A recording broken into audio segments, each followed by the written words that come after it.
नमस्कार दोस्तों, आइए आपको सुनाते हैं माघ मास का छठा अध्याय। पूर्व समय में सतयुग के उत्तम निषेध नामक नगर में हेमकुंड नाम वाला कुबेर के सदस्य धनी वैश्य रहता था, जो कुलीन अच्छे काम करने वाला, देवता आगरी और ब्राह्मण की पूजा करने वाला, खेती का काम करता था। वह गौ घोड़े भैंस आदि का पालन करता और दूध दही छाछ गोबर घास गुड़ चीनी और आदि अनेक वस्तु बेचा करता। और उसने इस प्रकार बहुत सा धन इकट्ठा कर लिया था। जब वह बूढ़ा हो गया तो मृत्यु को निकट समझकर उसने धर्म के कार्य करने प्रारंभ कर दिए। भगवान विष्णु का मंदिर बनवाया, कुआं तालाब बावड़ी आम पीपल आदि के वृक्ष तथा सुंदर बाग बगीचे लगवाए। सूर्योदय से सूर्यास्त तक वह दान करता।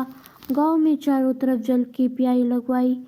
उसने सारे जन्म भर जितने भी पाप किए थे उनका प्रायश्चित करता था। इस प्रकार 2 पुत्र उत्पन्न हुए, जिनका नाम उसने कुंडल और विकुंडल रखा। जब दोनों लड़के युवावस्था को प्राप्त हुए तो हेमकुंड वैश्य गृहस्थी का सब कार्य सौंपकर भगवान की तपस्या के निमित्त वन में चला गया और वहां विष्णु की आराधना में शरीर को सुखाकर अंत में विष्णु की आराधना में प्राप्त हुआ। उसने दोनों पुत्र लक्ष्मी के मंद को प्राप्त होकर बुरे कर्मों में लग गए। वेश्यगामी वीणा बाजे लेकर वैश्यों के साथ गाते फिरते थे। अच्छे सुंदर वस्त्र पहनकर सुगंधित तेल आदि लगाकर भांड और खुशमंदियों से घिरे हुए हाथी की सवारी करते थे और सुंदर घरों में रहते थे।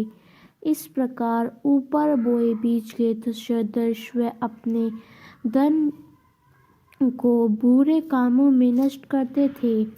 कभी किसी सत्पात्र को दान आदि नहीं करते थे, न ही कभी हवन देवता या ब्राह्मण जी की सेवा तथा ब्राह्मण विष्णु का पूजन करते थे। इस प्रकार थोड़े ही दिनों में उनका सब दिव्य नष्ट हो गया और वह दरिद्रता को प्राप्त होकर अत्यंत दुखी हो गई। भाईजन सेवक उपजीवी सब इनका छोड़कर चले गए।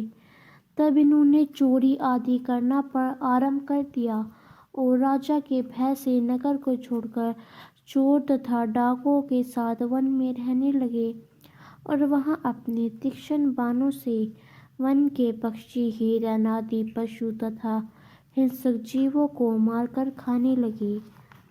एक समय इनमें से एक पर्वत पर गया, जिसको सिंह मारकर खा गया, और दूसरा वन को गया, जो काले सर्प से डसने से मर गया। तब यमराज के दूत उन दोनों को बांधकर यम के पास लाए और कहने लगे कि महाराज, इन दोनों पापियों के लिए क्या आज्ञा है। तो दोस्तों, ये था हमारा माघ मास का आज का छठा अध्याय। आपको कैसा लगा हमें कमेंट करके अवश्य ही बताइएगा। मिलते हैं माघ मास के दूसरे अध्याय के साथ।